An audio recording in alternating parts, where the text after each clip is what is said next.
Hein? Ouais, moi je suis prêt là, j'ai bien lancé. Hein. À ton niveau, c'est bon? Oui, c'est bon. Ok, d'accord. Ben, tu restes en ligne alors, merci. D'accord.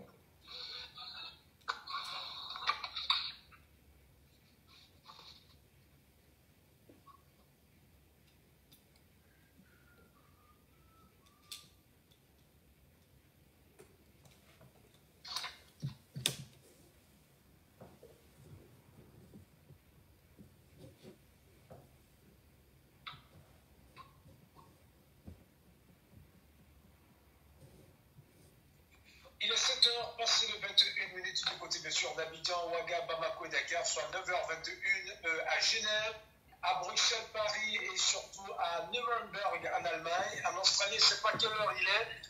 On va dire tout simplement good night à Yves Aïpo. Yves, bonsoir. Bienvenue sur Radio JC66.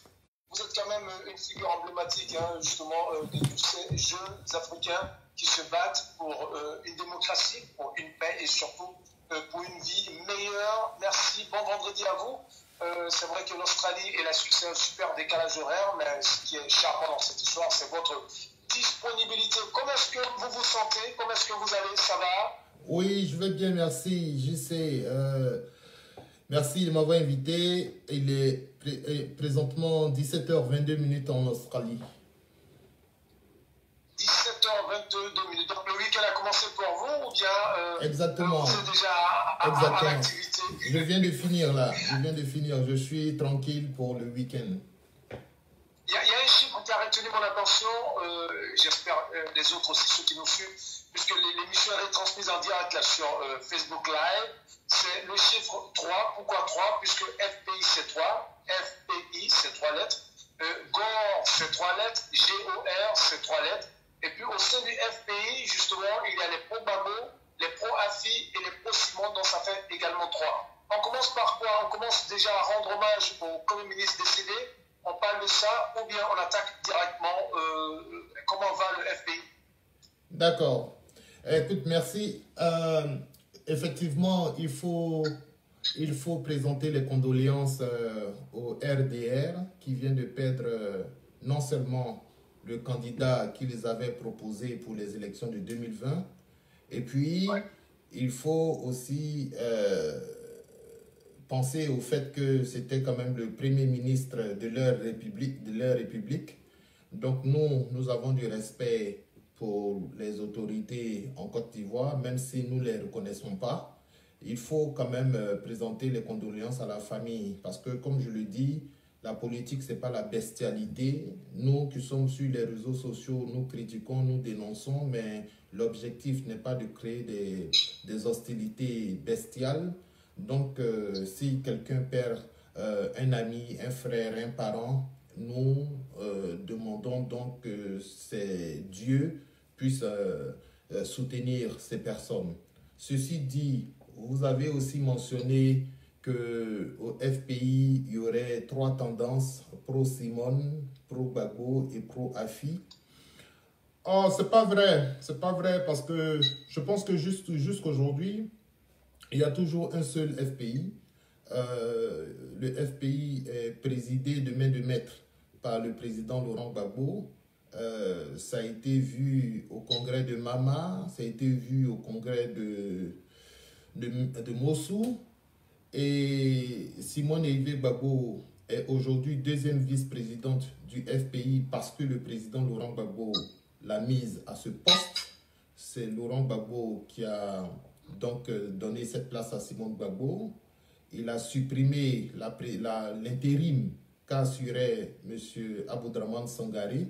Et donc aujourd'hui, il y a une deuxième vice-présidente, c'est Simone Eïvé Gbagbo, ce qui signifie que le président Laurent Gbagbo et Mme Simone Eïvé Gbagbo, contrairement à ce que les gens veulent nous faire croire sur les réseaux sociaux, il n'y a pas de problème, il n'y a pas de dissidence. Il y a une dissidence qui s'est opérée à la sortie de prison de M. Afin Guessan. Il n'a pas... Il s'est un peu comporté en dehors de la droite ligne du FPI, si bien que le président Laurent Gbagbo a décidé de postuler au poste de président du FPI, il a essayé donc d'empêcher la candidature du président Laurent Gbagbo à la présidence du FPI. Et donc au congrès de Mama, il a été décidé que ce monsieur soit banni. Et comme le RDR aime bien tout ce qui va contre le président Laurent Gbagbo, ils se sont donc saisis de cette situation pour essayer de créer comme une sorte de kyste au sein du FPI. Donc Afin N'Guessan représente aujourd'hui la dissidence au FPI. C'est lui qui essaye de créer des problèmes avec bien entendu l'aide de l'État de Côte d'Ivoire. Mais est-ce qu'il a tout le monde derrière lui ou bien vous partez en rang dispersé? Le fait que vous dites, pour moi, c'est un bad boy, c'est ça? On va où à rang dispersé? Ben, bientôt, ce sont les élections. D'ici le 31 octobre prochain, Afin N'Guessan sera-t-il le candidat unique du FPI ou bien il y aura les primaires? Non, je viens de dire que Afin N'Guessan est banni du FPI. Il y a un bruit insolite qui n'est pas très agréable chez vous. Allez-y, de la chance. J'ai quelqu'un qui est à la cuisine qui est en train de prendre son petit déj. Donc voilà, c'est pas grave, c'est qu'il y a su. On y va comme ça. On vous reçoit 5 sur 5, il n'y a pas de problème. D'accord, pas de problème. Alors je disais que Afin N'Guessan a été banni du FPI. Donc il est candidat pour la branche qu'il dirige, mais ça ne nous concerne pas. En ce moment, il est en train de faire des démarches pour que le président Laurent Gbagbo et qu'ensemble, on puisse effectivement aller aux élections. Mais je pense que tout ça, ça passe par des négociations et les négociations sont en cours. Moi, je suis très mal placé pour vous donner cette réponse.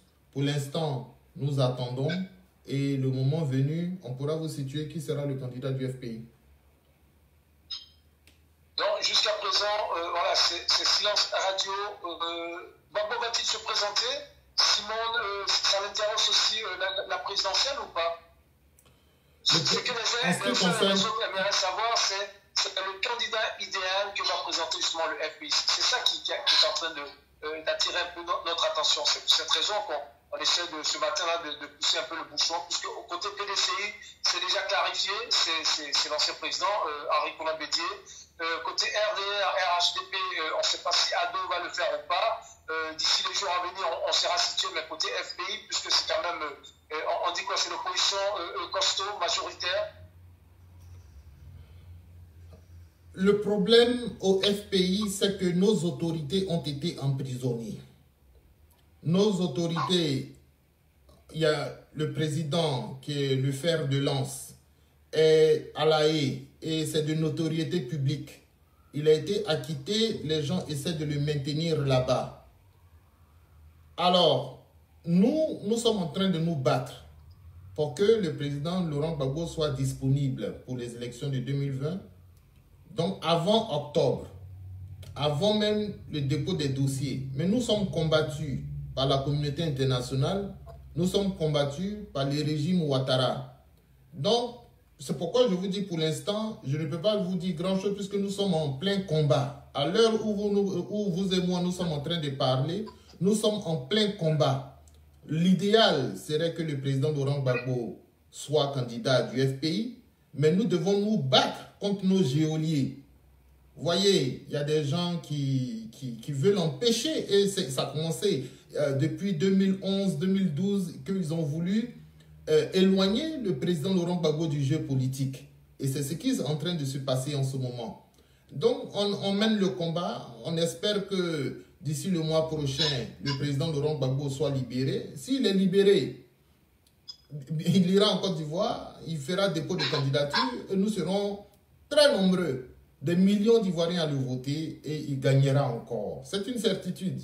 Maintenant, s'il n'est pas libéré et que la communauté internationale réussit à s'imposer, bon, il y a des alternatives. Vous avez mentionné Simone Yves Gbagbo. C'est une possibilité.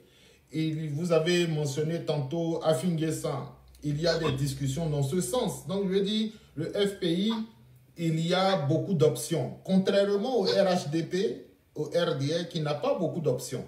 Le seul candidat qu'ils avaient proposé est décédé. Donc, je pense que dans nos discussions, on va y arriver. Justement, il est décédé, on lui a rendu hommage à l'instant, vous tirez le chapeau pour ça. Mais est-ce qu'aujourd'hui, la population ivoirienne, le peuple ivoirien peut se dire la politique de 2020, d'ici octobre, est-elle réservée aux jeunes ou bien aux gens, aux personnalités âgées à partir de 65 jusqu'à même de 86 ans? Elle est où la place des jeunes? Puisque pour vous, il faut que forcément Gbagbo soit candidat. Donc en fait, on va revenir au trio ado candidat, Bédié candidat, Gbagbo candidat. Ça reste le trio des seniors. Il y a un message essentiel à faire passer à la jeunesse. En ce qui concerne la politique, on ne fait pas la passe à quelqu'un. La politique, ce n'est pas le football où quand on joue en équipe, on se fait la passe. Le président Laurent Gbagbo avait à peine 39 ans lorsqu'il a commencé à combattre Houphouët-Boigny. À 39 ans, il était déjà en train de créer un parti politique avec sa femme. Il était déjà en train, dans la clandestinité, en train de recruter des gens. Il s'est battu. À 41 ans, il était déjà sur les plateaux de TV en train de dire que moi j'appelle Houphouët-Boigny à venir débattre à la télévision devant tout le monde. Personne ne lui a fait la place. Personne ne lui a cédé la place. Il s'est battu et en 2000, il est devenu président de la République de Côte d'Ivoire. Donc, s'il y a des jeunes aujourd'hui qui sont intéressés par la politique, qui veulent accéder un jour à la magistrature suprême, il faut qu'ils se battent. En France, Emmanuel Macron s'est battu. À son jeune âge, il est arrivé, personne ne lui a cédé la place pour dire, bon, on va donner à la jeune génération. C'est un faux débat que le RDR est en train d'instaurer dans la politique ivoirienne. Ça n'a pas de sens. Nous sommes habitués au combat démocratique. Le président Laurent Gbagbo nous a appris à faire des marches, à faire des meetings, à faire des sittings, à faire des protestations. Aujourd'hui, nous faisons même des vidéos. Donc, chacun se bat pour arriver là où il veut arriver. Voilà, il ne faut pas compter sur des douaniers. Tant que la Constitution permet à des douaniers de se présenter, eh bien, qu'ils se présentent. S'ils sont battus, ils sont battus. S'ils gagnent, ils deviennent présidents. C'est aussi simple que ça. Il n'y a pas de... On ne cède pas la place. Voilà. On vous comprend parfaitement, mais ce qu'il faut retenir, c'est qu'à chaque fois qu'il y a des jeunes qui ont 39 ans ou bien 40 ans au sein des partis politiques en Afrique et plus particulièrement en Côte d'Ivoire se battent, eux aussi pour briller, ben, on les met le bâton dans les roues. On a vu Kakabe être écarté, puisque ce dernier, il est gênant, et il faut laisser Bédié seul aller au combat. C'est un peu sur ça qu'on rebondit, donc au côté du FPI. Voilà, des jeunes aussi sont là, il y a des technocrates, il y a des intelligents, il y a des jeunes dynamiques qui peuvent s'élever et dire, bon écoutez, Gbagbo, ouais, il est en Belgique, on ne sait pas quand est-ce qu'il va rentrer. Nous maintenant, on aimerait bien prendre le destin du FPI en main, mais c'est sûr qu'ils seront confrontés à des problèmes au sein même justement du dit parti. Qu'est-ce que vous en pensez de ça? Il faut prendre les problèmes. Au cas par cas. Vous avez parlé du PDCI, vous avez parlé du FPI, on n'a pas les mêmes problèmes. Au PDCI, c'est le président Bédié qui est là-bas. Et Bédié a été plébiscité. Donc si Kakabe voulait maintenant s'exprimer et dire que c'est la jeunesse qu'il faut, etc., etc., je pense qu'il n'a pas touché les bons boutons. Voilà, parce qu'il faut activer certains boutons. Si tu veux devenir le nouveau mentor de ton parti, au sein de ton parti, il y a des consultations à faire. On appelle les doyens, on consulte, on fait beaucoup de consultations, on se prépare sur 10 ans. Tu vois? Mais si tu viens, tu es dans le silence, on ne te voit pas, pendant des mois et des mois, un jour tu viens et je suis candidat. Les autres qui sont dans le parti avec Bédié depuis longtemps disent non, non, non. Nous, on a confiance en Bédié, c'est lui qui est plus représentatif. Donc, cette bagarre, cette guerre rangée de représentativité, eh bien, vous devez l'amener au sein de votre parti. Moi, par exemple, je n'ai même pas encore ma carte de FPI. Mais moi, j'ai confiance en moi. Je sais que le jour où je rentre dans le FPI, je vais me battre, je me donne 10 ans pour arriver au sommet. Et je n'ai pas peur, je n'ai pas besoin que des doyens me fassent la place. Il faut ouvrir la bouche, il faut mener le combat, il faut faire les consultations, il faut séduire le peuple. Et puis tu vas voir, quand les gens vont voir que tu es représentatif, tu es plus représentatif, qu'ils vont eux-mêmes ils vont te faire la place. Donc c'est de la politique. Ce n'est pas comme si on est dans un jeu d'enfants. Non. Non. Donc KKB, je pense qu'il est encore jeune. Si ces 10 dernières années, il n'a pas réussi, il a encore 10 ans devant lui pour essayer. Donc c'est la patience, c'est la ruse, c'est tout ça qu'on doit utiliser. Au FPI, jusqu'à preuve du contraire, nous on est très satisfaits de notre président Laurent Gbagbo. Il a 75 ans. Et puis comme je le dis, il y a une chose qu'il faut souligner. Le président Laurent Gbagbo mérite une autre chance. Parce qu'il s'est battu. Il a gagné la présidentielle en 2000 de haute guerre. En 2002, il a été frappé par une rébellion. Il n'a pas pu diriger. Nous estimons que pour que justice soit faite, il faut que le président Laurent Gbagbo vienne et qu'il ait au minimum un mandat pour qu'il fasse ce qu'il a toujours voulu faire en Côte d'Ivoire sans être dérangé par des rebelles. Tu vois? Donc, moi je pense que, et ça c'est mon point de vue, je pense que l'âge du président Laurent Gbagbo ne compte pas. Voilà. Je pense qu'il doit revenir pour faire son travail. Et nous allons nous battre pour cela. Si ce n'est pas possible, on trouvera d'autres options. Ok, je vais rebondir sur l'une des parenthèses dont voilà, vous avez souligné. Il faut se battre et les jeunes doivent se battre pour se faire de la place. Pas question qu'on leur tente comme ça la baguette de pain. Afin Guesson, il n'a pas quand même 80 ans. Il fait partie du FPI. Il se bat pour se faire une bonne place. Et vous dites carrément qu'il est exclu. Est-ce qu'on peut faire un lien Afin Guesson, FPI et justement les anciens qui sont là se disent non, c'est Babo ou rien. Oui, mais Afin n'a pas été banni à cause de son âge. Il a été banni à cause de ses actes. Il a posé des actes qui ont été les catalyseurs. Ce sont ces actes qui ont favorisé le fait qu'il soit démis ou qu'il soit chassé du parti. Donc ça n'a rien à voir avec son âge. D'ailleurs, le président Laurent Gbagbo a toujours été un grand admirateur d'Afin Guesson. Ça, c'est ce que beaucoup de gens ne savent pas. Lorsque le président Laurent Gbagbo devient président en 2000, il a la possibilité de travailler avec des gens qu'il connaît depuis 20 ans, depuis 30 ans, tels que Aboudraman Sangaré, tels que sa propre femme. Il y a des gens qui sont à ses côtés, qu'il connaît depuis très longtemps, avec qui il a fait la clandestinité. Afin Guesson n'a pas fait la clandestinité. Afin Guesson est venu bien après. Ça n'a pas empêché le président Laurent Gbagbo de le mettre au poste de Premier ministre. Parce que le président Laurent Gbagbo avait déjà prévu la succession. Il se disait, bon, j'ai Mamadou Koulibaly qui est brillant, j'ai l'autre, comment il s'appelle, Afin Guesson qui est brillant. Ceux-là, c'est le FPI de demain. Donc Mamadou Koulibaly s'est retrouvé président de l'Assemblée nationale. Afin Guesson s'est retrouvé Premier ministre. Le président Laurent Gbagbo avait déjà tout calculé. Donc, le président Laurent Gbagbo n'a jamais eu de détestation ou d'aberration particulière pour Afin Guesson. Je vous dis que c'est vraiment dans les dernières années, après 2011, Afin Guesson a été emprisonné jusqu'en 2013. À sa sortie, le peuple était encore derrière lui. Je me souviens encore que ses premières mobilisations étaient, nous étions tous heureux, notre président est sorti.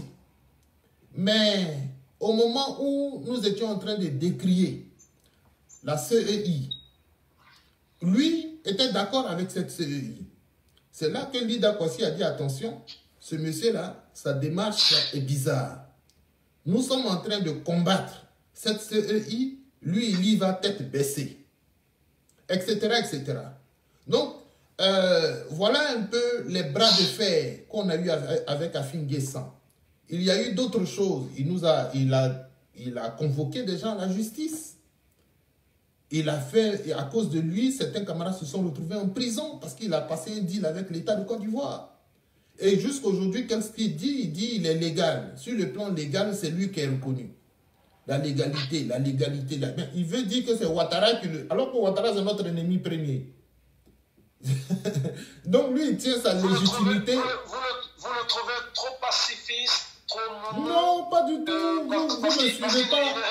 Il ne reprend pas la ligne d'attaque du FPI où il faut être dur, radical, ou bien nous, on n'est pas situé puisque on se pose la question hors justement de ce parti politique, ce grand parti politique. Ça dit que vous avez l'impression que en tant que Gore, on est des radicaux. C'est ce qui fait que vous avez ces gens. On n'est pas des radicaux. Mais je veux dire, pour aller à des élections, si c'est ça, tout le monde est devenu radical aujourd'hui parce que... Je vous pose la question, Iba Hippo, puisque là, vous parlez de Afin Guessan, relation Afin Guessan, président Gbagbo depuis plus de 20 ans. Et par contre, l'année dernière, le président Gbagbo a refusé d'accorder... Mais c'est la même chose que je dis. C'est ce que je dis. Ouais. Il y a eu des actes qu'il a posés en 2013. Qui n'ont pas été pardonnés. Mais c'est ce que je suis en train de dire. J'ai dit, il y a eu des actes qui ont été posés en 2013, à sa sortie des prisons. Il y a quelques actes qu'on peut pardonner. Il y a des actes qui sont difficiles à pardonner, parce que Assoa Adou se retrouve en prison pendant 2 ans. Voyez, comment il s'appelle? Tous nos camarades se sont retrouvés en prison parce qu'ils sont allés au congrès de Mama.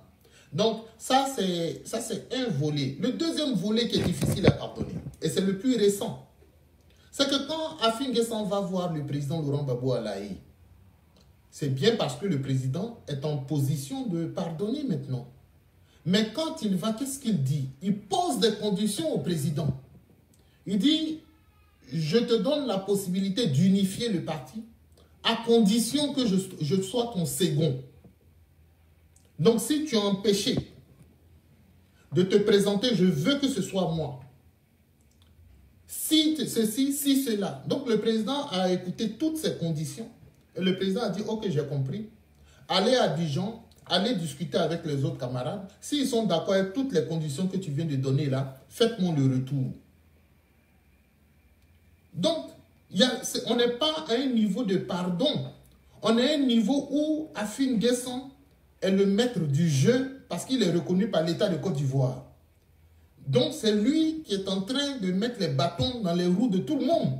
Et finalement, on n'a plus le choix. C'est-à-dire que soit on joue son jeu, soit on est obligé de l'ignorer et de le combattre. Voilà. Donc, voilà un peu. Le président Laurent Gbagbo n'est plus au niveau de est-ce qu'il faut pardonner à Afi ou pas. Il pose des conditions. Si Gbagbo est président, lui, il est son second. Alors que ce n'est pas comme ça que ça marche. Le président du FPI doit être capable de choisir qui sera son second, qui sera ceci, qui sera cela. Mais lui, il a déjà posé des a priori. Voilà le problème qu'on a aujourd'hui avec Afin Guessan. Quel est l'élément ou bien la personne pour vous qui est en train de briller dans l'ombre avant le 31 octobre, puisqu'on sait que Afin Guessan, même s'il part, il se présente, il s'annonce, c'est pas le FPI international, c'est son FPI à lui. Dans le groupe, vous voyez quelqu'un à un nom, que ce soit une femme ou un monsieur? Écoutez, le FPI est en alliance en ce moment avec le PDCI. Et nous, ça nous donne beaucoup de chance en ce sens que nous avons des alliés naturels et puis nous avons des alliés de circonstances. Je suppose, en mon sens, que le PDCI, avec M. Bédier, est un allié des circonstances parce que nous n'avons pas la même idéologie politique, mais je suppose que comme il faille chasser Alassane Ouattara du pouvoir, c'est pourquoi le président Laurent Gbagbo a accepté de se mettre avec un monsieur aussi représentatif. Ceci dit, nous avons des alliés naturels. Nous avons l'UNG, qui est un allié naturel. Nous avons le COGEP, qui est un allié naturel. Nous avons le leader, le parti de M. Mamadou Koulibaly, qui est un allié naturel. Donc, et puis, on a même les soroïstes de GPS qui sont en train de nous faire la cour en ce moment. C'est nous qui jouons les difficiles. Voilà, parce qu'ils ne nous intéressent pas. C'est pour dire que, quel que soit le candidat du FPI que nous allons présenter, nous pouvons compter sur le soutien de tous ces alliés naturels et alliés des circonstances que je viens d'énumérer.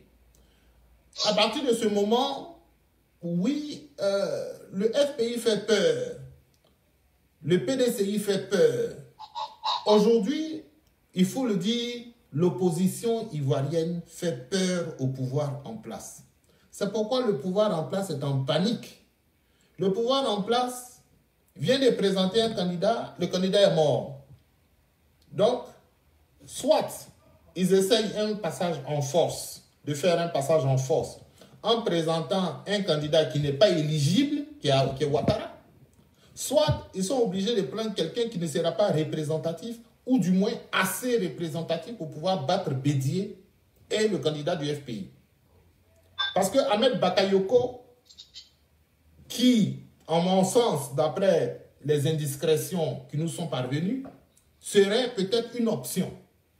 D'autres disent que ce sera Ouattara lui-même. Mais dans tous les cas de figure, que ce soit Ouattara ou que ce soit Ahmed Bakayoko, Ouattara sera combattu il sera combattu à l'échelle internationale.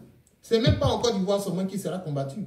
Même à l'international, il sera combattu parce que les gens vont dire troisième mandat, on n'en veut plus. Non, il sera obligé de se rabattre sur quelqu'un d'autre. Et ce quelqu'un d'autre, ce sera qui? Ahmed Bakayoko. D'accord, on l'attend qu'il vienne battre Bédié qui est là depuis 40 ans. On va voir. Qu'il vienne battre un candidat du FPI, on va voir. Donc, le RHDP est en difficulté. Ils savent qu'ils vont perdre le pouvoir dans 3 mois. Ils le savent. Voilà. Donc, nous, on est très sereins. Au soir du 31 octobre prochain, l'opposition qui part en guerre de manière féroce, bien soudée, on espère bien. Le PDCI rafle la mise. Voilà, le président Bédié dit tout simplement aux militants du FPI, écoutez, moi je suis le sage, le doyen. C'est vrai que l'opposition a fait bloc pour justement battre M. Alassane Ouattara, ou bien le candidat du RHDP. Mais nous, on va diriger 5 ans, c'est pour nous. Ça peut créer encore la zizanie, la division entre vous. FPI va te dire, ah bah dis non, nous on aimerait diriger PDCI, non. Et puis après, ça devient voilà, un véritable bazar. Qu'est-ce que vous en pensez de cette situation? Est-ce que vous avez déjà je n'ai pas compris votre question. Au soir du 31, là vous disiez à l'instant que le leader, le GPS, le PDCI, l'opposition va en rang serré, mais au soir du 31, à supposer que ce soit l'opposition qui rafle la mise, la présidence 2020 de la Côte d'Ivoire, est-ce que c'est le PDCI qui va diriger encore, ou bien il y aura une division entre vous, puisque chacun va vouloir réclamer sa grosse part de gâteau? Bon, écoutez, lorsqu'on dit l'opposition va en rang serré, cela signifie que nous allons d'abord à rang dispersé, mais nous nous soutenons. Parce que c'est pas nous, le FPI ne va pas dire nous, notre candidat c'est Bédié. Et le PDCI ne dira pas que notre candidat c'est Gbagbo. Non, nous allons à rang dispersé, mais on se soutient pour pouvoir balayer Ouattara du pouvoir. C'est tout. Donc, si c'est le PDCI qui réussit à passer au premier tour, et que nous, on peut soutenir le PDCI au second tour, bien évidemment qu'on le fera. Le président Laurent Gbagbo, en son temps, lancera un mot d'ordre pour dire votez Bédié. C'est tout. Donc, je pense que c'est comme ça que ça va se passer. Si c'est Gbagbo qui passe au second tour, eh bien, Bédié dira de voter Gbagbo. Maintenant, au soir du 31 octobre, si c'est le président Laurent Gbagbo qui est élu, eh bien, on verra ce qu'on peut donner en contrepartie à nos alliés qui nous ont soutenus. Je pense que c'est comme ça que ça se passe toujours en politique. Donc, il n'y a pas d'ostracisme en la matière. Lorsque nous serons au pouvoir, je suppose que le PDCI pourra aussi en bénéficier. Si c'est des postes de directeur, si c'est des postes de ministre, si c'est des postes, peu importe, ça se discute. Il n'y a aucun problème. L'essentiel, c'est d'enlever ce pouvoir dictatorial. Il faut les balayer, il faut les chasser du pouvoir. C'est la mission première. Le reste, ce sont des aménagements qui sont faisables. Est-ce que les mots ne sont pas un peu lourds là? Il faut les chasser, il faut les balayer, c'est pas... c'est exactement le mot. C'est exactement le mot. Il faut les chasser du pouvoir. On chasse des dictateurs. On gagne face à des partis d'opposition, à des partis au pouvoir. Mais là, on n'a pas un parti au pouvoir, on a un parti dictatorial au pouvoir. Donc ceux-là, ils doivent être chassés, soit par un soulèvement populaire, soit dans les urnes. Ils seront chassés. Oui, parce que vous n'allez pas me dire que vous êtes heureux de voir des députés en prison, vous n'allez pas me dire que vous êtes heureux de voir plus de 100 000 Ivoiriens en exil, vous n'allez pas me dire que vous êtes heureux de voir qu'on fasse la chasse aux sorcières sur les réseaux sociaux et même à la presse en Côte d'Ivoire. C'est tout à fait inadmissible lorsque on dénonce, on dit que on va juger le président Laurent Gbagbo par contumace. On va juger Blé Goudé par contumace, alors que contumace signifie juger quelqu'un qui est en fuite. Le président Laurent Gbagbo n'est pas en fuite. Blé Goudé n'est pas en fuite. On ne peut pas les juger par contumace. Mais la justice ivoirienne les a jugés par contumace et a mis une sanction de 20 ans. Alors, c'est un pouvoir dictatorial qu'il faudra balayer et nous allons nous y activer. Bon, vous tenez à vos propos, c'est pas grave, on ne va pas quand même faire les cours de leçons en français. Le FPI a jusqu'à quand pour déposer sa candidature, pour annoncer officiellement la presse locale et internationale? Vous savez, du dit parti. Oui, les dépôts de candidature sont prévus, je crois, la fin des dépôts de candidature, c'est pour fin août. Donc, nous avons encore un mois, 10 jours, peut-être. Mais en un mois, 10 jours, beaucoup de choses peuvent se passer. La CPI, aujourd'hui, est convaincue que le président Laurent Gbagbo est un innocent. La CPI sait que, désormais, les crimes allégués, les accusations fantasmagoriques qu'on a voulu allouer ou bien qu'on a voulu accoler au président Laurent Gbagbo, tout le monde sait qu'elles sont spécieuses et fallacieuses. Donc, je pense que la CPI va prendre ses responsabilités et va relaxer le président Laurent Gbagbo purement et simplement. À partir de ce moment-là, c'est de plein droit que le président Laurent Gbagbo pourra rentrer en Côte d'Ivoire et déposer candidature avant fin août. S'il n'en est pas ainsi, et que le président ne réussit pas à déposer sa candidature dans les délais impartis, eh bien, nous trouverons d'autres alternatives. Comme je vous l'ai dit, au FPI, il y a toujours d'autres alternatives. Simone Gbagbo est une alternative, il y a bien d'autres encore. Donc nous, elle pèse lourd ou pas? Ah, on est en train de parler de Simone et Yves Gbagbo. Attention, cher Non, monsieur. mais je sais, elle a une biographie intellectuelle formidable. Mais là, les élections de 2020, les Ivoiriens sont en train de se poser la question, puisque pour vous, c'est Gbagbo ou rien. Donc si on met Simone à côté, je pense bien que ça peut être un poids coq. Vous n'avez pas compris le Gbagbo ou rien. Les gens pensent que quand on dit Gbagbo ou rien, ça veut dire que on ne regarde pas à gauche, on ne regarde pas à droite, c'est Gbagbo seulement. Non, c'est pas vrai, c'est pas bien compris. C'est pas bien compris. Gbagbo ou rien, Gbagbo, il porte une vision. le président Laurent Gbagbo porte une vision. C'est une vision d'ensemble. Dans Laurent Gbagbo, nous retrouvons Kwame Nkrumah. Dans Laurent Gbagbo, nous retrouvons Thomas Sankara.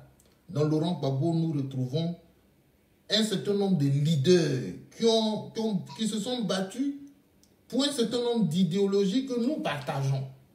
C'est pourquoi Gbagbo est notre tête de fil et nous réfléchissons comme lui, nous nous battons comme lui. Dans les règles de l'art, nous n'allons pas prendre de couteau, nous n'allons pas prendre de machette, nous allons nous asseoir et nous allons discuter. C'est toujours dans les règles de l'art que nous allons gagner. C'est pourquoi nous sommes Gore, Gbagbo ou rien. Cela ne signifie pas que si Gbagbo n'est pas là, si Gbagbo n'est pas là, c'est que Simone est inexistante. Ou bien les autres. Non, je ne sais pas qui a donné ce genre de définition. On dit libérer le président Laurent Gbagbo, libérer le ministre Charles Blé Goudé, nous allons faire la réconciliation en Côte d'Ivoire. Les gens ne veulent pas. Mais comment vous voulez faire une réconciliation sans un monsieur qui a reçu, même selon les chiffres de la CEI, 1 million de voix. Mais 1 million de voix, ce n'est pas négligeable. 1 million de voix, ça veut dire qu'il y a 1 million de personnes qui sont derrière ce monsieur au minimum, selon les chiffres de la CEI. Ou 2 millions. Donc, de nombreuses personnes attendent le président Laurent Gbagbo. Sans ces personnes-là, sans le président Laurent Gbagbo, la réconciliation est pratiquement impossible. C'est pourquoi on dit Gbagbo d'abord, Gbagbo ou rien. Donc, vous voyez que Gbagbo ou rien, il y a des axes d'analyse. Il y a le volet réconciliation nationale, il y a le volet de la libération du pays, il y a le volet panafricaniste, il y a des Camerounais qui sont Gbagbo ou rien. Des Camerounais qui sont Gbagbo ou rien. Des Africains qui sont Gbagbo ou rien. Parce qu'ils ont compris. Ils savent que ce n'est pas du radicalisme totalitaire. Ils le savent. Ils savent que c'est une philosophie politique qui existe dans plusieurs pays du monde. Donc, il n'y a aucun problème. Est-ce que si jamais le gouvernement tendait la main à l'opposition, êtes-vous prêt à discuter, à accepter, à vous retrouver autour de table ou bien chacun doit rester dans son camp? Oh, il y a eu 10 ans. Puisqu'en politique, tous les coups sont permis. Hein. À la dernière minute, il peut y avoir un revirement des situations. En fait, vous n'avez aucune idée de à qui on a affaire. Vous ne savez pas, vous ne connaissez pas Alassane Ouattara. Vous ne connaissez pas le RDR, vous ne connaissez pas le RHDP. Il y a eu 10 ans. Il y a eu 10 ans pour voir si ce gouvernement est capable de discuter. Et tous ceux qui sont allés discuter avec eux sont revenus bredouilles. Le PDCI est allé discuter avec eux. Yasmine, en tant que députée, a tenté la discussion au Parlement. Et qui d'autre? Le FPI. On a même créé une sorte de parti hétéroclite, l'EDS, ensemble pour l'EDS, voilà. Donc, tout cela ont tenté des négociations. Mais pourquoi on a dû aller au finish? On a dû aller à la Cour africaine des droits de l'homme et des peuples pour régler la question de la CEI. C'est bien évidemment parce que l'État de Côte d'Ivoire n'est pas prêt à discuter. Ou bien, ils font un semblant de discussion, mais en fin de compte, ils ont déjà un plan établi, préétabli, qu'il faut forcément mettre à exécution. Alors, ce que je veux vous dire, c'est que je ne crois pas que dans ces 3 mois à venir, que le gouvernement discutera avec l'opposition. Le gouvernement a une haine de l'opposition. Ce gouvernement en place déteste l'opposition. Ils ne vont pas discuter avec l'opposition. Ils sont dans une logique de conserver le pouvoir, et c'est ce qu'ils vont faire. C'est pourquoi vous avez enregistré beaucoup de gens qui sont partis du RHDP, qui ne sont pas d'accord avec les méthodes du RHDP. De nombreuses personnes ont dit, mais c'est un restaurant dans lequel nous ne voulons plus manger. Ils sont partis. Récemment encore, le vice-président Daniel Kablan-Denkan a rendu démission. Voyez, avant lui, d'autres personnes, Anaki Kobena et tout ce qui sont, ont claqué la porte. Donc, ok, on va prendre un peu de la hauteur, puisqu'il y a beaucoup de monde là, qui nous suit, et on va avancer un tout petit peu. Là vous parlez de certains qui sont partis. Lui, il est toujours là, le président actuel, Alassane Ouattara. Troisième mandat, c'est quoi? C'est constitutionnel, ça sera, puisque à l'instant vous disiez, même à l'international, beaucoup ne seront pas contents. Qu'est-ce que vous en pensez d'ici les jours à venir, s'il n'arrivait pas à nommer voilà, un successeur à la place de Feu-Gong Koulibaly, et que lui-même, il arrive à se représenter? Ça va faire couler beaucoup de vagues sur la lagune Ébriée ou pas? Ce n'est pas seulement sur la lagune Ébriée qu'il y aura de hautes vagues. Il y aura de hautes vagues un peu partout, dans toutes les mers et un peu partout dans le monde entier. Nous sommes contre le troisième mandat. Tout simplement parce que la Côte d'Ivoire, quand la Côte d'Ivoire a décidé de sortir du parti unique, nous nous sommes dotés d'une constitution. En 2000, la constitution de 2000 établissait clairement que le président de la République est élu pour un mandat renouvelable. C'est comme ça que c'est écrit dans la constitution, renouvelable une fois. Alors si le mandat est renouvelable une fois, cela signifie que le président a droit à 2 mandats. Mais ce que Ouattara dit est intéressant. Et ce qu'un certain nombre de gens du RHDP aujourd'hui soutiennent, c'est que en 2016, alors que Ouattara avait fini son premier mandat, au moment où il entamait le 2e mandat, il a pris le soin de créer une nouvelle constitution. Alors pour eux, la nouvelle constitution que Ouattara a créée de ses propres mains lui donne la possibilité de se présenter encore, donc de remettre les compteurs à 0. C'est-à-dire le premier mandat qu'il a fait dans la 2e République ne compte plus. Il a la possibilité de faire 2 mandats dans la 3e République. Voilà ce que leur intelligence a produit comme résultat. Nous disons que, ah bon, ben c'est une technique extraordinaire. Ça veut dire que demain, si je suis élu président de la République et que j'ai envie de faire 10 mandats, tout ce que j'ai à faire, c'est de faire le premier mandat. Et puis quand j'entame le 2e mandat, je change la constitution.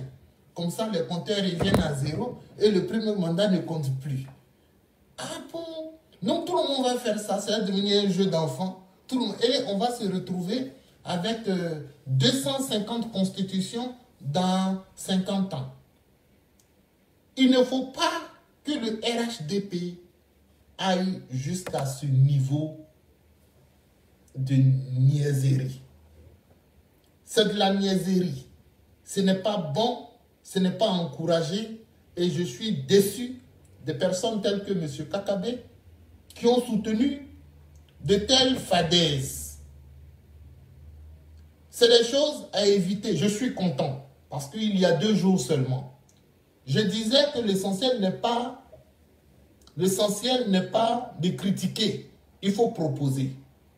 Alors je proposais que tous les juristes de Côte d'Ivoire, professionnels du droit constitutionnel, se prononcent sur la situation puisqu'il s'agit d'interpréter des textes de loi.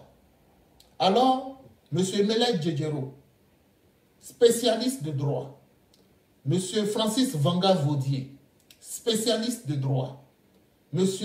Bléou Martin, spécialiste de droit, et M. Ouraga Obou, qui lui-même a été la tête pensante de cette nouvelle constitution, qu'il vienne nous dire comment on doit interpréter cette loi sur les conditions d'éligibilité du président de la République. Je suis très heureux que le journal de ce matin affiche que le professeur Bléou Martin, professeur agrégé, professeur de chaire, agrégé en droit, dise que la nouvelle constitution de 2016 ne remet en aucun cas le compteur à zéro. C'est donc dire que Alassane Dramane Ouattara ne pourrait pas se représenter. C'est clair pour les juristes, les grands juristes de Côte d'Ivoire. Nous attendons que d'autres juristes, la Ligue ivoirienne des droits de l'homme, etc., se prononcent. Nous attendons aussi que les grandes démocraties de ce monde, la France, les États-Unis, qui disent qu'ils sont les filles aînées de la démocratie. Bon, vous êtes les filles aînées de la démocratie, venez nous expliquer comment il faut interpréter le fait que Ouattara lui-même crée sa nouvelle constitution et dise que sa nouvelle constitution lui permet de faire plusieurs mandats, de multiples mandats. C'est une aberration pour laquelle j'ai une abhorration.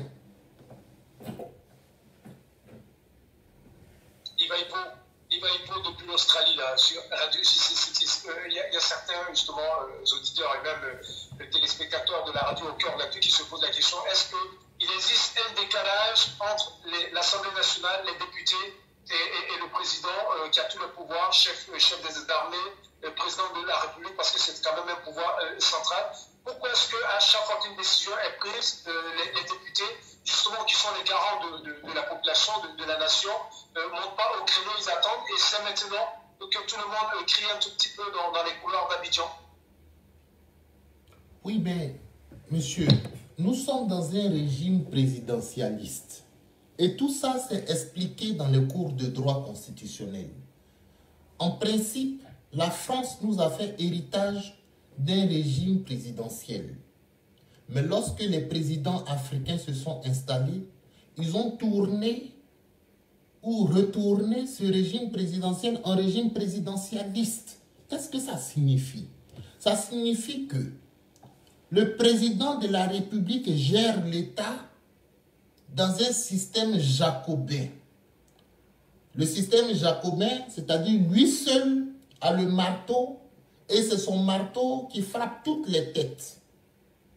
Alors que le système présidentiel, comme en France, introduit d'autres pouvoirs pour le contrebalancer. Ce qui signifie que le Parlement peut contrebalancer le pouvoir exécutif et même le pouvoir judiciaire bénéficie d'un certain nombre d'indépendances. En Côte d'Ivoire, ça n'existe pas. Le chef de l'exécutif est le plus fort. C'est lui seul qui a son influence au Parlement et lui seul a son influence dans l'appareil judiciaire. Alors, si je comprends bien, tous les députés de l'Assemblée nationale, j'en viens. Font-ils tous partie du parti au pouvoir? J'en viens. C'est un peu monsieur tout le monde. J'en viens. Au niveau de la France, lorsque le président de la République appartient à un parti et que le président de l'Assemblée nationale appartient à un autre parti, on appelle ça le régime de coexistence. Et ça, c'est arrivé en France, selon un certain nombre de mécanismes très complexes. En Côte d'Ivoire, ce n'est jamais arrivé. Le président de la République est toujours du même parti que le président de l'Assemblée nationale, selon un mécanisme qui n'est pas complexe, selon un mécanisme qui est très simple, c'est-à-dire il est président de la République, il a l'argent, il donne l'argent à ses députés sont représentatifs au niveau, sur toute l'étendue du territoire, c'est normal qu'au niveau de l'Assemblée nationale, lorsque le vote est fait pour pouvoir élire le président de l'Assemblée nationale, c'est normal que ceux qui sont au parti au pouvoir dominent les autres. Et c'est ce qu'on a observé même à l'époque du PDCI, c'est ce qu'on a observé à l'époque du président Laurent Gbagbo, et c'est ce qu'on a observé à l'époque d'Alassane Ouattara. Mais au niveau d'Alassane Ouattara, il est allé, il a poussé la bêtise plus loin. Parce que lui a créé maintenant une deuxième chambre au niveau donc du Parlement. Il crée une deuxième chambre qu'on appelle le Sénat. Le Sénat est censé compléter les activités de l'Assemblée nationale. Et lui, il s'autorise à avoir un tiers des sénateurs. Mais tout ça, c'est pour encore faire peser la balance dans son sens. Donc oui, je peux l'affirmer ici, l'appareil législatif est dans les mains, est dans la poche du président de la République. Donc si aujourd'hui, le président de la République décide de faire 6 mandats, le Parlement le soutiendra. Parce que eux tous dépendent de lui. En tout cas, la majorité. On peut chiffrer, on peut faire des statistiques. Moi, je dis qu'à 90%, les membres du Parlement, les membres de l'appareil législatif sont des préposés du président de la République. C'est un problème qu'il nous faudra régler. La jeune génération, un jour, lorsque nous aurons la possibilité d'arriver au sommet de l'État, nous allons régler ce problème. Regardez le problème du Conseil constitutionnel. Avant de rebondir, excusez-moi, Ibaïko, sur le problème du Conseil constitutionnel, Ibaïko, depuis, vous le disiez à l'instant, Oufo Boyi, Laurent Gbagbo, Bédié, Gueye et Alassane, rien n'a changé concernant l'Assemblée nationale, rien n'a changé concernant la Constitution, chacun vient, c'est un constat. Il part. Voilà, justement, qui est-ce qui pourra faire changer la Constitution ivoirienne de manière, on dit quoi, indéboulonnable, d'ici les années à venir? C'est blanc, ça reste noir, ça reste noir. Moi, je ne sais pas qui changera les choses. Une chose est sûre, c'est que si ces choses-là ont pu changer aux États-Unis, en France et en Australie, où je suis, où je vis, etc., etc., je suppose que les Ivoiriens ont l'intelligence et qu'un jour, ça changera. Pour que ça change, il faut combattre la corruption. Parce que c'est la corruption qui fait que, aujourd'hui, si moi je suis président de la République, je viens, supposons que je me présente avec le FRUA, le Front pour le réveil et l'unité africaine. Qu'est-ce que je fais? Je prends l'argent de l'État, j'ai mes gars qui deviennent députés, des gens qui n'étaient même pas connus en Côte d'Ivoire. Mais comme ils ont beaucoup d'argent, et qu'aujourd'hui, c'est ça aussi, il faut changer les mentalités des populations, parce que les populations ne votent que leurs parents qui ont beaucoup d'argent. Donc ceux-là deviennent députés et c'est ceux-là qui se retrouvent au Parlement. Quand il est temps de proposer un président de l'Assemblée nationale, ils votent effectivement leur patron, ils votent celui que le président propose. Donc c'est comme ça. Maintenant, si on peut arrêter la corruption, de sorte à ce que, même si je devienne président de la République, ce ne soit pas forcément des gens du FRUA qui est la majorité au niveau du Parlement, ça, ce serait déjà un bon pas. Et ça existe aujourd'hui. Dans certaines républiques, le président est là, mais au Parlement, il est minoritaire. Non, ça fait que tout ce qu'il propose ne passe pas forcément. Souvent, lui-même, il est obligé d'aller demander pardon à certains députés pour qu'eux, ils puissent voter son projet. Et ça, c'est ça qui fait la beauté de la démocratie aux États-Unis. Parce que le président est obligé tous les jours de faire du lobbying, d'aller voir tel sénateur pour faire passer son projet. Souvent, ils font même une liste, ils savent tel sénateur ne sera pas de mon côté, lui ne sera pas de mon côté, telle député ne sera pas de mon côté. Et il envoie ces gars aller leur parler. Et ils discutent. Chez nous, ça n'existe pas. Tu vois? Vous pensez que chez nous, ça peut exister? Je pense. On n'est pas, nous ne sommes pas des... Je me fie à une déclaration du président Alassane Ouattara à la presse internationale qui disait je voulais imposer, ou bien je voulais adopter justement la constitution américaine, mais c'est très USA, c'était compliqué. Et j'ai préféré celle de la France. Alors là, pour vous, le modèle français, ça va avec la Côte d'Ivoire. C'est pas... Parce que les intellectuels ivoiriens maintenant commencent à monter au créneau à moins de 3 mois des élections. Pourtant, ça a été adopté depuis 2016. Monsieur Alassane Ouattara est un analphabète constitutionnel. Il ne connaît pas le droit. Il est nul en droit. Mais il a quand même une équipe qui travaille avec lui, hein, si on comprend bien les choses. Oui, il a une équipe, mais il les domine. Si les écoutait, ça allait marcher. Mais il n'écoute pas ses conseillers. Sinon, le fait d'introduire le Sénat dans le système républicain ivoirien, il faudrait qu'il respecte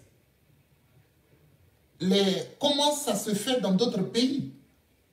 Mais il a apporté sa petite touche. La vice-présidence, ça existe aux États-Unis. Mais pourquoi il n'a pas copié le système de la vice-présidence aux États-Unis? Où le vice-président et le président de la République sont élus concomitamment. Le vice-président est le colistier. Parce qu'aux États-Unis, il n'y a que deux partis. Soit les républicains, soit les démocrates. Vous pensez que la Côte d'Ivoire, ça n'a pas d'importance. Ça n'a pas d'importance. Que la gauche, que la droite, ça allait marcher. Ça allait marcher. Je dis que ça n'a pas d'importance. C'est la Constitution qui dit que le vice-président est élu concomitamment avec le président de la République. Dans notre Constitution, c'est écrit qu'il est nommé. Donc, lui aussi, il est nommé comme un ministre. Alors qu'il est vice-président. Donc, c'est ça. C'est un problème qui a été introduit dans la Constitution. Voilà. Donc, ma question, Yves, excusez-moi, ma question, c'est, M. Alassane dit, bon, écoutez, la nouvelle Constitution à partir de 2016, et il n'y aura que deux partis en Côte d'Ivoire. Voilà, vice-président pas nommé sera élu textuellement comme les États-Unis. Le modèle américain, est-ce que ça pourrait marcher, sachant que dans tous les pays du monde, il y a la France. Oui. Dans tous les pays du monde, il y a toujours deux tendances. En grande majorité, il y a toujours deux tendances. En France, il y a la droite, il y a la gauche. Et puis, tous les autres partis sont des démembrements de la droite et de la gauche. En Côte d'Ivoire, c'est pareil. Il y a un parti, un grand parti, le parti donc du PDCI, qui est plus de la droite, ok, qui est centriste, mais qui a des influences de la droite. Et c'est à partir du... Et puis, il y a le FPI, qui est parti de gauche. Voici les deux grandes tendances en Côte d'Ivoire. Vous aurez noté que le RDR, qui est le troisième parti en Côte d'Ivoire, ils sont tous issus du PDCI. Donc, les deux tendances sont connues. C'est le PDCI et le FPI. Voici les deux grands partis. Le COGEP est issu du FPI. L'UNG est issu du FPI. Le parti du leader est issu du FPI. Donc, les autres partis, UDPCI, tout cela, ils sont issus ils sont issus du PDCI. Donc, les deux grandes tendances sont toujours là. Il n'y a aucun problème. C'est pareil en France, il y a les républicains et puis il y a les démocrates comme aux États-Unis. En France, il y a les socialistes et puis, etc., etc. Donc, c'est pareil. Voilà. Mais moi, je mène un combat constitutionnel. On se rapproche, mine de rien, du 31 octobre. Et comment est-ce que vous voyez l'avenir du pays au cas où le président Alassane Ouattara s'entêtait à vouloir briguer un troisième mandat?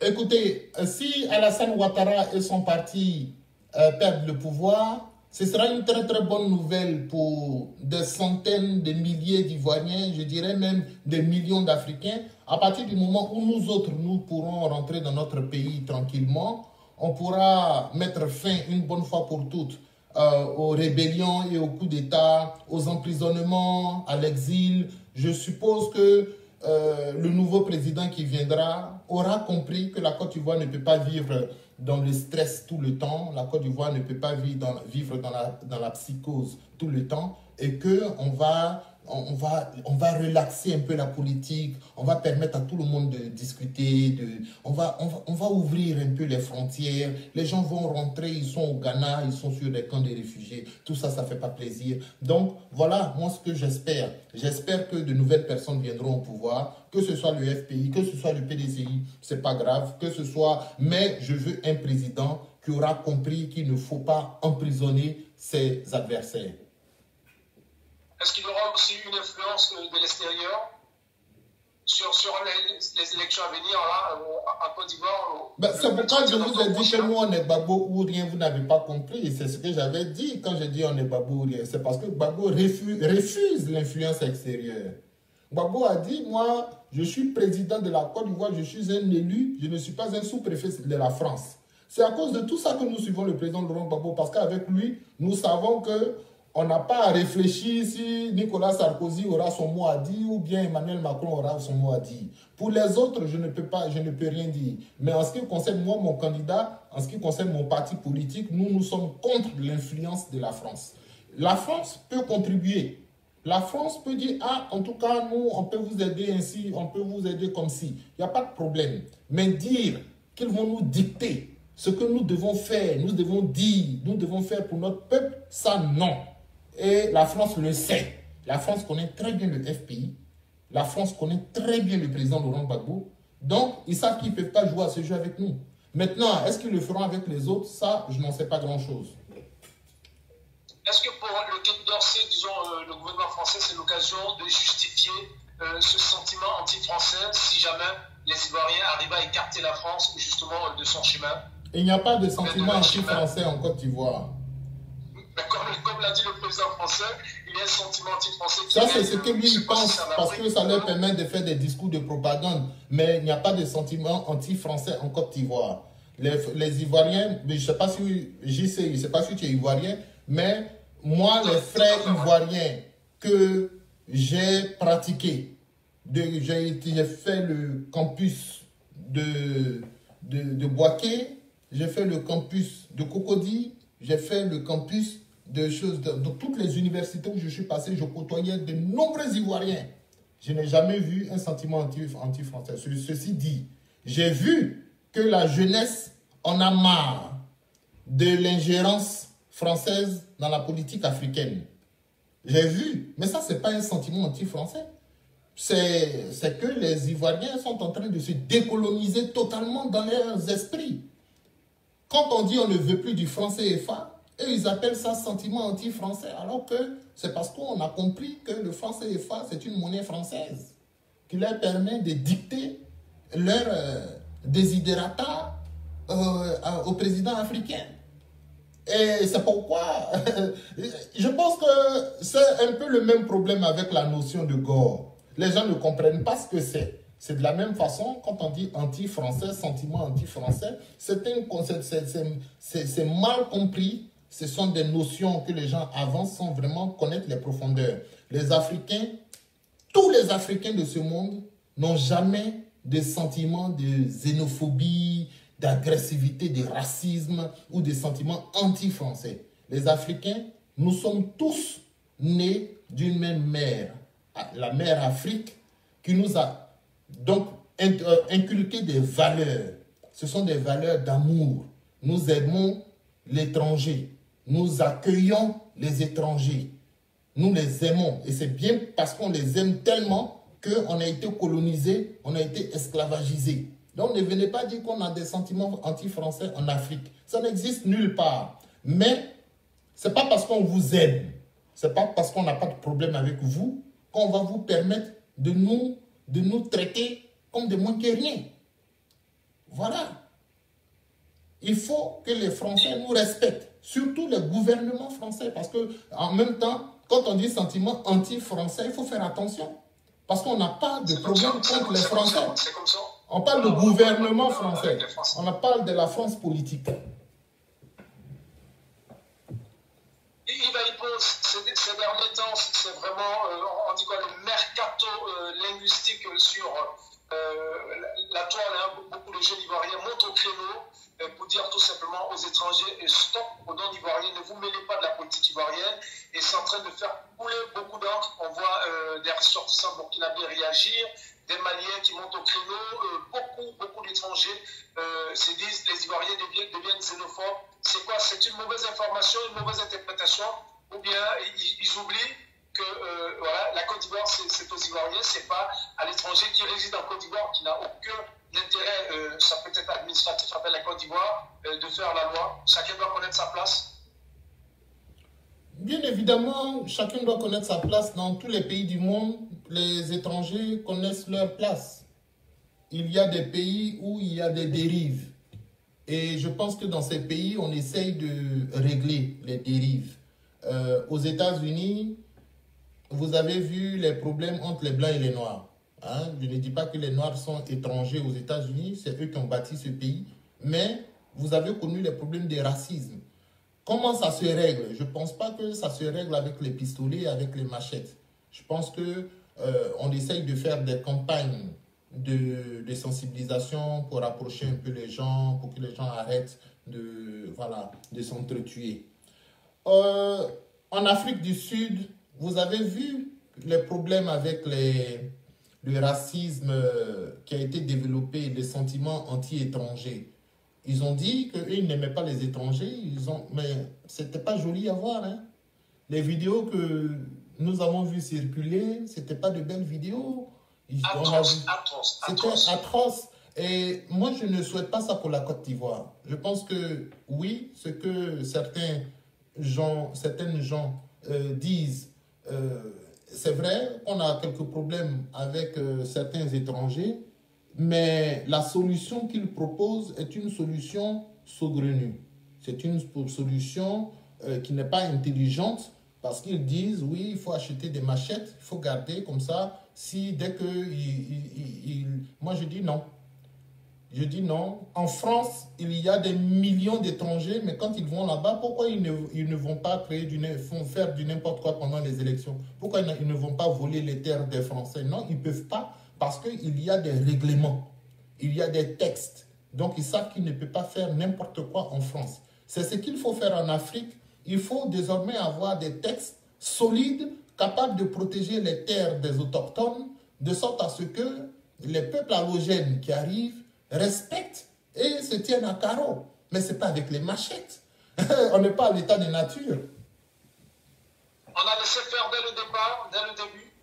Oui, ce sont des problèmes qui sont des problèmes centenaires. Seulement, faisons l'effort pour que ce ne soit pas des problèmes sempiternels. Sinon, effectivement, ce sont des problèmes qu'il y a longtemps qu'au début, on pensait bien faire en faisant une politique ouverte, d'ouverture.